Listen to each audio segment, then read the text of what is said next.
오늘 이야기는 평범했던 한 사람의 인생을 바꾼 사건입니다. 이 사건은 2022년 5월 22일 일요일 날 새벽 5시에 일어났습니다. 진주 씨는 엘리베이터를 기다리면서 좀 전에 헤어진 친구들과 문자를 주고받고 있었습니다. 그런데 눈을 떠보니까 병원이었어요. 눈을 떠보니까 집이 아니라 병원이라고요? 무슨 일이 있었던 거죠?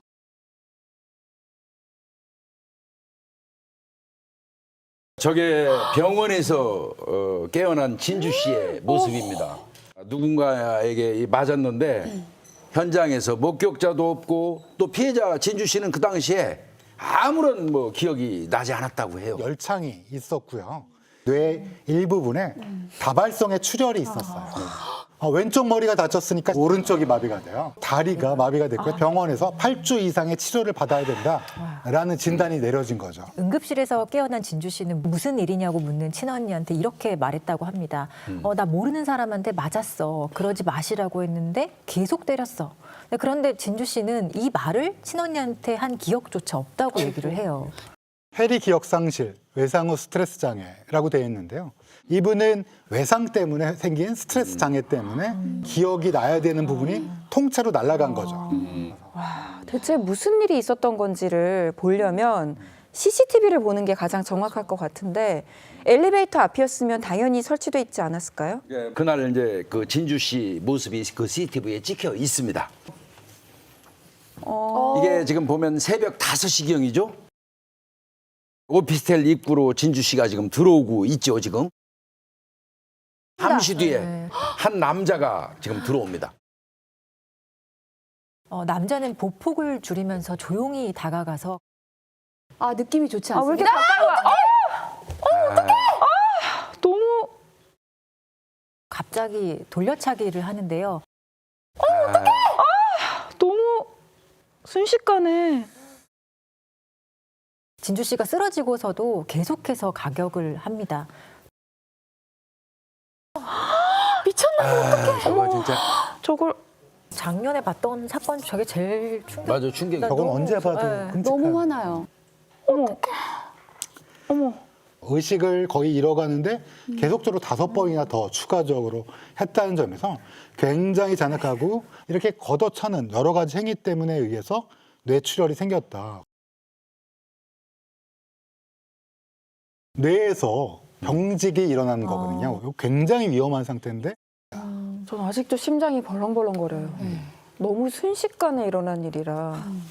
남자는 쓰러진 진주 씨를 어깨에 메고 CCTV에서 사라집니다. 새벽 5시 10분경에 남자는 오피스텔 밖으로 나갑니다. 그리고 1, 2분 뒤에 입주민이 오피스텔 현관 앞에 핏자국을 발견했고 핏자국을 따라가 보니까 진주 씨가 있었던 겁니다.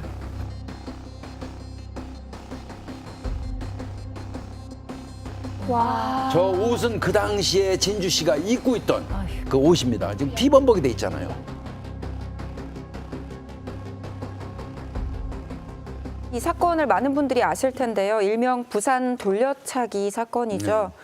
이 사건의 피해자인 진주 씨가 어렵게 출연을 결심해 주셨습니다. 이 자리에 나와 주셨는데요. 한번 모셔볼까요?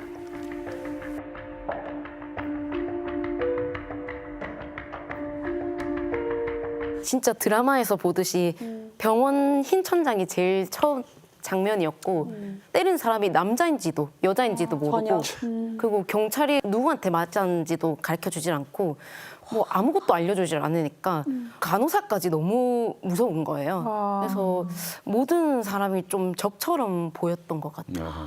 CCTV가 비교적 선명했고 거기에 얼굴이 잡혔으니까 범인을 네. 잡을 수 있었겠죠? 범행한 이후에 문을 빠져나가는 사람이 보였잖아요. 그 밖에 있는 CCTV를 경찰이 찾죠. 그래서 연장하면서 범인의 동선을 이제 넓히면서 찾아가거든요. 네. 그런 식으로 해가지고 도주 사흘 만에 검거를 했어요. 검거를 해보니까 이 진주 씨하고는 일면식도 없는 관계입니다. 범인에 대한 얘기는 언제부터 듣게 된 거예요? 그게 경찰한테 들은 게 아니라 뉴스 기사로 알게 됐어요. 그래서 되게 당황스러웠던 것 같아요. 잡혔다 이런 다행스러운 생각보다는 왜 이걸 나한테 얘기를 안 하지? 라는 의문이 들었던 것 같아요. 저도 현직에서 32년 동안 뭐 형사 생활을 했는데 일반적으로 범인을 검거하면 피해자에게 너한테 이렇게 가해를 한 사람을 우리가 사흘 만에 검거했다. 그런 얘기 정도는 가서 해줘요. 아주 엄벌에 처하겠습니다 하고 얘기 한마디만 해줘도 진주 씨가 느끼는 그 어떤 심정적 안정감은 엄청나거든요. 가해자가 만약에 구형을 받고 출소를 하더라도 그 사람이 제 앞에 있는데 그 가해자를 제가 기억을 못하면 얼마나 끔찍할까 싶어서 더 무섭죠. 그래서 첫 재판에 가게 됐던 것 같아요. 재판장에서 봤을 때 어땠나요? 저도 너무 무서웠고 그래서 그날 처음 간 날에 모자를 쓰고 갔었어요. 모자를 푹 쓰고 뭐 이제 들어갔는데 경위가 저를 딱 잡더니 재판장 앞에서 모자를 쓰시면 안 된다. 저 죄송한데 저 사건의 피해자다. 너무 무서워서 그런데 조금 모자를 쓰면 안 되겠냐 이렇게 얘기를 하니까 그 경위가 아 그러면 제 옆에 앉으세요 이렇게 얘기를 했는데 그 자리가 너무 구석인 거예요. 모자를 확 던지고 딱 정중앙에 앉았어요. 용감하다. 범인이 보던 말던 나는 여기서 숨지 않겠다라는 표현을 너무 하고 싶었고 그래서 첫 재판에는 굉장히 초라하게 갔다면 다음부터는 조금 더 당당하게 보여야겠다 이런 마음가짐을 가졌던 것 같아요. 너무 잘했어요. 잘하셨어요. 가해자를 처음 딱 마주했을 때는 평정심을 유지할 수가 없었을 텐데 어떤 모습을 하고 있던가요? 처음에 들어올 때 반성을 하는 모습이나 뭔가 고개를 숙이고 있거나 그런 게 아니라 전혀 긴장하지 않은 모습이었어요. 그래도 그것보다 일단 중요한 건 사건이 어떻게 진행된 건지에 대해서 알아봐야 된다라는 생각에 CCTV랑 그런 것들을 좀 확인하려고 했던 것 같아요. 그때 CCTV 혹시 처음 보신 거예요? 네. 너무 기괴하고 너무 황당해서 이게 오히려 내 일이 아닌 것 같고 정말 영화 같고 진짜 범죄 피해자가 불행한 사람이 겪는 게 아니구나라는 걸 처음 깨닫게 되는 그 영상을 눈으로 목격을 하더라도 전혀 기억이 살아나거나 하진 않았어요. 네, 아예 기억이 안 났어요. 그래서 그 다음날 바로 사건 기록 열람을 신청을 했는데 법원 직원분들이 항상 하시는 말씀이 피해자는 재판의 당사자가 아니에요라는 말을 진짜 많이 들었던 것 같아요. 어떻게 그러면 내가 이걸 봐야 되냐 이렇게 얘기를 했더니 직원분이 차라리 민사로 손해배상 청구를 해서 이거 CCTV나 자료를 한번 확인하셔라 이렇게 안내를 받았었어요. 그 자료들이 있어서 진주 씨는 가해자 이 씨가 무슨 말을 했는지 알 수 있었는데요. 사건 당일 이 씨는 술을 마시고 거리를 배회하고 있었다고 합니다. 그리고 진주 씨를 따라서 오피스텔 입구로 들어갔는데요. 기억나야 돼? 한두 번 일 때리는 건 기억이 나는데 그래 하는지는 몰랐고 한두 번. 예. 술을 진짜 태어나면서 그만큼 먹어본 것도 진짜 처음인 것 같고 심신미약이라고 주장하는 거잖아요. 때린 건 맞지만 기억이 안 난다. 네, 이거 뭐 뻔한 레퍼토리. 예. 이 씨는 진주 씨를 6차례 머리를 맞아요, 가격했잖아요. 6차례. 그만큼 만취 상태라 기억을 못하겠다는데 사실 이건 좀 말이 안 됩니다. 한번 보시죠. 이 씨가 진주 씨를 따라오는 모습입니다. 저게 15m, 20m 요 정도 이 거리를 두고 따라오는 거죠. 그런데 이제 진주 씨가 멈추면 따라서 멈추는 게 보입니다.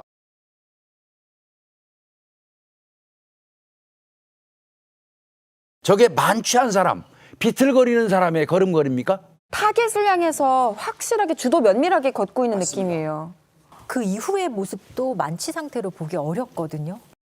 저기 비틀거리는 게 전혀 없잖아요. 천장 보는 거 보니까 CCTV 확인한 거 맞는 네, 거 저도 같은데요. 그렇게 보이거든요. 그리고 돌려차기 장면 다시 보면요. 만취한 사람이 너무 정확하게 머리를 가격하죠. 그리고 심지어 돌려차기 하고 나서 너무 바로 중심을 잡아요. 근데 이게 가능한가요, 교수님?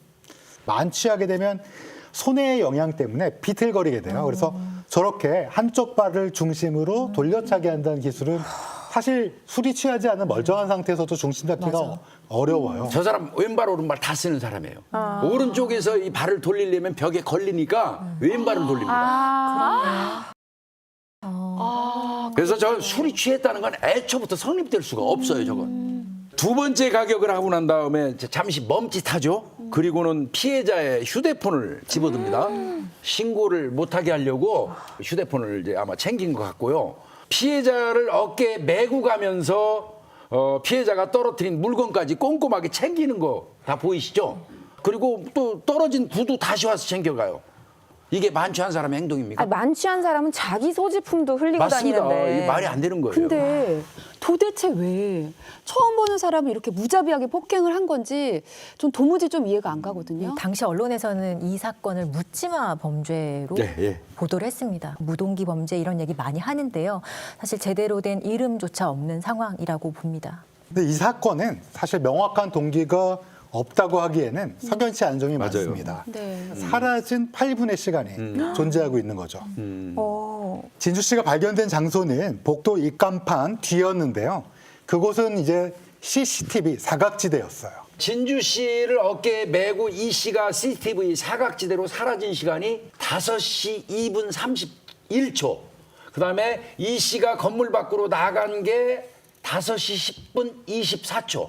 그러니까 그 사이가 8분 정도 공백이 생기는 게 딱 맞죠. 예. 이때 진주 씨의 친언니가 중요한 이야기를 합니다. 병원에서 진주 씨를 보고 언니가 이렇게 물었다고 해요. 너 속옷 안 입었어? 팬티가 보이지 않았다고 하거든요, 당시에. 그래서 확인을 해보려고 이 진주 씨의 바지를 좀 끝까지 내려보니까 팬티가 오른쪽 종아리에 걸쳐 있었다고 해요. 그럼 이건 100%네요. 입주민이었던 최초 신고자의 증언도 비슷한데요. 청바지가 골반이 걸쳐져 있고 단추가 모두 풀린 상태에서 채모가 보였어요. 팬티는 보이지 않아서 속옷이 없는 것으로 생각했습니다. 그리고 와서 뭐 했어요, 그러면? 그 구석으로 보니. 그러니까 이렇게 빰 이렇게 친 것 같습니다. 안 일어나길래 그 사람이 한번 일어났습니다. 눈을 떴습니다. 그러기에는 너무 속옷이 내려가 있었던 거 아닌가요? 끝까지 나는 청바지 지퍼 쪽은 뭐 건드린 적도 없다 이렇게 주장했고요. 뭐 본인이 피해자를 끌고 갈 때 혹시 그 지퍼가 내려갈 수도 있지 않겠느냐 이렇게 얘기를 했다고 그래요. 이 사진을 보시면 지퍼가 저절로 내려갔다는 게 말이 안 된다 이렇게 생각이 드실 겁니다. 보시죠. 허리 부분을 좀 자세히 봐주세요. 지퍼는 가운데에 있는데 두 개의 쇠단추가 상하로 붙어 있어서 단추구멍이 있는 왼쪽 허리 부분을 오른쪽 호주머니 옆까지 덮어서 단추를 채워야 하는 그런 바지입니다. 저런 청바지도 저도 사실 되게 많이 입어봤거든요. 저 일단 단추 푸르는 것 자체도 힘들어요. 여기 골반에서도 걸리기 때문에 이거 쉽게 벗기 굉장히 불편한 바지이기 때문에 이거는 의도적으로 벗기지 않는 한 벗겨질 수가 없는 바지죠. 결국은 재판에서도요. 이 바지가 스스로 풀어질 수 있는지 네. 실제로 시연을 해봤어요. 네. 그런데 불가능하다고 나왔습니다. 그럼요. 성범죄 정황이 의심되는 증거가 또 있었습니다. 이 씨가 도주한 3일 동안 휴대전화를 썼을 거 아니에요. 네. 그 내역을 조사했는데 그 디지털 포렌식 결과 다음과 같은 검색어가 확인이 됐습니다. 폭행, 살인미수, 사망, 부산강간사건, 실시간 S강간미수, T묻지마 폭행 강간미수. 경찰 조사에서 이 씨는 범행을 저지른 장소도 기억이 안 난다고 했거든요. 왜냐하면 만취했으니까. 근데 사건이 일어난 건물 이름까지 정확히 넣어서 검색을 했어요. 자백 아닌가요? 할 말이 없을 것 같은데. 그러니까 이 검색어에 대해서 이 씨는 이렇게 얘기를 했는데요. 묻지마 폭행 이렇게 검색을 하니까 여러 알고리즘이 뜬 거다. 중요한 게 뭐냐면 이 검색한 시점이에요. 이 사람이 검색할 때는 뉴스에도 이 사건이 나오지 않았던 그때예요. 그러니까 도둑이 재발견해가지고 열심히 해본 겁니다. 이거 검색을. DNA가 나와주면 확실해질 것 같은데 가해자의 DNA 채취 안 됐나요? 속옷 자체가 총체로 의뢰된 게 아니라 속옷의 그 밴드 부위 있잖아요. 거기를 이제 면봉으로 닦아서 감정 의뢰를 했는데 그게 좀 많이 아쉬운 부분으로 남아 있게 됩니다. 그래서 피해자의 바지 엉덩이 부위에서 남성의 YSTR형 DNA가 검출됐다라고 나와 있네요. 그럼 이게 증거가 되는 건가요? 나온 거 아닌가요? 스모킹건 아닌가요? 그런데 이게 청바지 바깥쪽 부위라는 게 중요해요. 그러니까 뭐 들쳐매고 이랬잖아요. 내가 만져서 좀 지문이 남았다 이렇게 주장할 수 있기 때문에 성범죄 입증이 어렵게 된 거죠. 이런 이유로 성범죄하고는 결국 연관을 시키지 못했습니다. 검찰에서는 살인 미수로 기소를 했는데요. 검찰이 1심 재판에서 징역 20년 구형을 했고 결과는 징역 12년이 선고됐습니다. 저는 그때 12년형을 받았다는 것보다 검찰이 구형한 20년에서 이 8년 감형된 이유가 가장 화가 났던 것 같아요. 반성, 인정. 이런 부분이 가명의 이유가 되는 거지? 수신이는 재판장 판사죠. 네. 네, 제가 이 반성문을 본 건 1심이 끝나고였고요.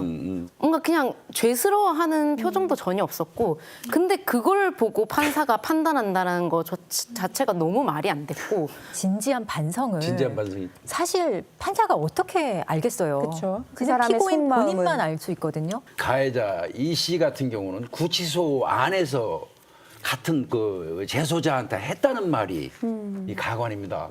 반성은커녕 보복을 결심하고 있었습니다. 피해자분한테 그것 또한 사과 한마디도 없었고 죽여버리겠다, 더 때려주겠다 이렇게 얘기를 했고요. 나는 6대밖에 안 찼는데 바란대에 2년씩 해서 12년이나 받았다. 피해자가 공론화해서 사건이 커졌다. 이럴 줄 알았으면 처음부터 죽여버릴 거 그랬다. 야, 이게 야, 이 그만하자. 사람 이런 말을 말 그대로 숨이 막혔었는데요. 이 제가 그 사건 장소가 아닌 이사한 주소를 알고 있다는 거에 더 놀랬었던 것 같아요. 이사한 주소를 알고 있었다고요? 제가 이사한 집 주소가 가족들이랑 같이 살고 있는 아파트였기 때문에 내가 혼자 죽었어야 됐는데 왜 가족들까지 이렇게 위협에 빠지겠을까. 그 가해자가 그 구치소 안에서 제 신상 정보를 계속 노트에 적어서 달달달달 외우면서 재소자가 기억을 할 정도로 그 아파트 이름을 계속 외우고 있었다고 하더라고요. 그래서 그때부터는 지금도 그렇지만 시한부 인생을 산다라고 생각을 하기 시작했던 것 같아요. 근데 이사한 집의 주소를 안다는 게 어떻게 이게 있을 수 네, 있는 어떻게 일인가요? 알죠? 사건 자료를 열람하기 위해서 진주 씨가 민사소송을 네. 했잖아요. 민사소송은 사실상 소장이 피고에게 송달이 되어야지만 실질적으로 시작이 되는데 그 소장에는 반드시 피해자인 원고의 이름과 주소 이런 것들을 기재를 해야 됩니다.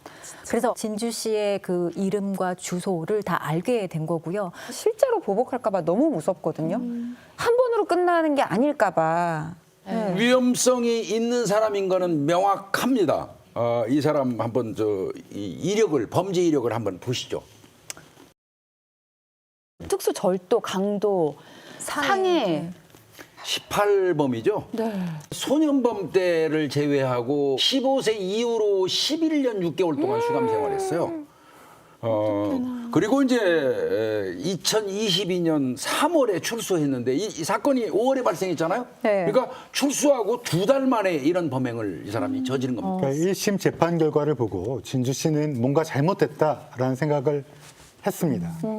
1268장의 재판 기록과 증거 자료를 캐리어에 넣어서 항상 들고 다니면서 공부했다고 합니다. 언론에서 또 다른 의문점을 제기하기 시작했고 결국 이 항소심에서 DNA 전면 재감정 요청이 받아들이게 되는 겁니다. 확실한 추가 검사를 한 건데 어떤 결과가 나왔나요? 네, 청바지 안쪽 허리 부분하고 그다음에 허벅지 부분, 그다음에 종아리 부분, 그다음에 청바지의 바깥쪽 허리 부분에서 가해자의 Y염색체 유전자가 검출이 되었습니다. 여기서 중요한 점은 청바지 안쪽에서 검출이 되었다는 것입니다. 본인은 뭐 이 청바지 지퍼에는 손도 안 댔다 이렇게 강하게 부인을 했거든요. 그런데 이 청바지 안쪽에서 가해자의 DNA가 나왔다면 이건 너무 결정적인 거 아니겠습니까? 아, 그게 당시에 입었던 청바지인가요? 네, 제가 검찰에서 처음으로 청바지를 들고 왔어요.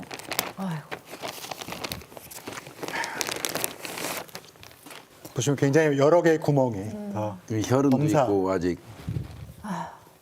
나중에 알고 보니까 121개의 부위에서 이 유전자 검사를 했다고 하더라고요. 저는 정말 절박했거든요. 그래서 그 뚫린 구멍이 검찰에서 신경을 많이 써줬구나라는 생각이 들면서 그때부터 조금 많이 위로가 됐던 것 같습니다. 엄청난 성과라고 말씀드리고 싶지만 또 한편으로는 내가 성폭력의 피해자가 되는 거잖아요. 그래서 마냥 기뻐할 수는 없는 일이었을 것 같아요. 저도 모르게 신나 있더라고요. 내가 이걸 입증해냈구나라는 생각에 기뻐하다가 근데 잠깐 내가 왜 이걸 기뻐하고 있지? 나 성폭력 피해자잖아. 이걸 스스로 알린 꼴이 돼버려서 그때부터는 또 내가 스스로 성폭력 피해자라는 걸 입증한 것 자체가 너무 우울했던 것 같아요. 결국은 저 DNA 재감정을 한 결과 덕분에 죄명이 살인미수죄에서 강간살인미수죄로 바뀌었고 궁극적으로는 공소장이 변경이 된 겁니다. 그 결과 검찰은 1심 구형보다 높은 35년을 구형했다고 하는데 결국 항소심에서 형량이 어떻게 달라졌을까요? 전 국민의 공분을 산 이른바 부산 돌려차기 사건의 30대 피고인이 어제 항소심에서 징역 20년을 선고받았습니다. 전과 18범이고 예. 범행이 너무 위중한데 이거 왜 형량이 35년 구형에 20년이 나오는 거예요? 저는 애초부터 강간살인미수가 적용됐다면 누범 기간까지 합산되고 해가지고 더 나왔을 확률이 많다고 봐요. 근데 애초에 조금 나온 상태에서 죄명이 지속적으로 변경되면서 단계적으로 나아갔잖아요. 네. 그 과정이 혹자는 만족하지 못한 20년으로 나온 게 아닐까, 영향을 이 미친 게 정도면 아닐까 막 이런 생각도 무기징역 들어요. 아니에요? 모든 이제 판결이 내려지고 난 뒤에도 진주 씨는 스스로 방법을 찾기 시작했습니다. 20년 후를 대비해서요. 바꿀 수 있는 제도를 찾아서 청원을 넣기도 하고 계속해서 목소리를 냈습니다. 그래서 달라진 점이 있나요? 변화가 있었습니다. 모자와 마스크를 쓴 남성이 흉기를 들고 원룸으로 들어가던 20대 여성을 뒤쫓습니다. 여성의 비명을 들은 남자친구가 나타나자 흉기를 마구 휘두르고 달아납니다. 원룸에 사는 여성을 성폭행하려고 미리 계획했다 벌인 무차별 범행이었습니다. 가해자인 28살 A씨에게 선고된 건 징역 50년형. 검찰은 징역 30년을 선고해달라고 요청했지만 재판부가 형을 가중한 겁니다. 검찰이 구형한 것보다 20년이나 더 가중을 해서 근데 선고한 거는 너무 잘 됐네요. 이례적인 일 아닌가요? 이런 건 처음인 것 같아요. 징역 50년은 형법상 유기징역으로 선고할 수 있는 법정 최고형입니다. 명백히 이거는 진주시 사건이 영향을 미친 겁니다. 근데 누가 죽어야 목숨을 잃어야 겨우 현실이 바뀌고 제도가 바뀌는 걸 봐왔기 때문에 피해자가 이런 생각까지 하게 됐구나라는 생각이 들어요. 그런데 살아계셔서 이렇게 건강하게 우리 프로그램에 출연하실 수도 있고 또 이렇게 진술해 주실 수도 있을 정도로 회복하셔서 너무 다행이에요. 제가 가장 힘들었을 때 제 방 거울에 살아있으니까 바꿀 수 있다를 적어놓고 계속 그걸 보면서 집 앞을 나갔던 것 같아요. 진짜 살아있어서 바꿀 수 있는 게 맞나? 진짜 너무 힘들다라는 생각을 했는데 지금은 서서히 바뀌고 있고 결국 이 말이 사실이 된 거예요.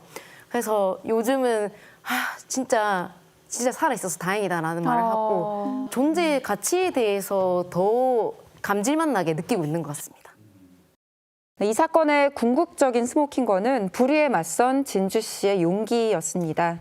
하지만 피해자가 용기 낼 필요가 없는 세상이었다면 더 좋지 않았을까요? 피해자가 남은 인생을 걸고 범죄 사실을 밝히려고 노력하지 않아도 되는 세상을 기대하면서 오늘 스모킹건 여기서 마치겠습니다. 아유, 여성분들이 계셔서 말을 못하겠어요. 아니 저는 정말 오프닝 진행하면서부터 이렇게 화가 나서 이거 어떻게 진행해요? 근데 안 듣는 게 나아요. 인트로부터 지금 너무 상상을 아닌데도. 초월하는 거 맞죠? 나체 상태에서 물구나무 서라, 변기물로 세수해라, 하수구를 핥아라. 이게 악마가 하는 짓 인간을 포기한 거죠. 대한민국을 떠들썩하게 했던 정체가 멈출 수 없었던 악마의 삶을 멈춰주셔서 정말 감사합니다.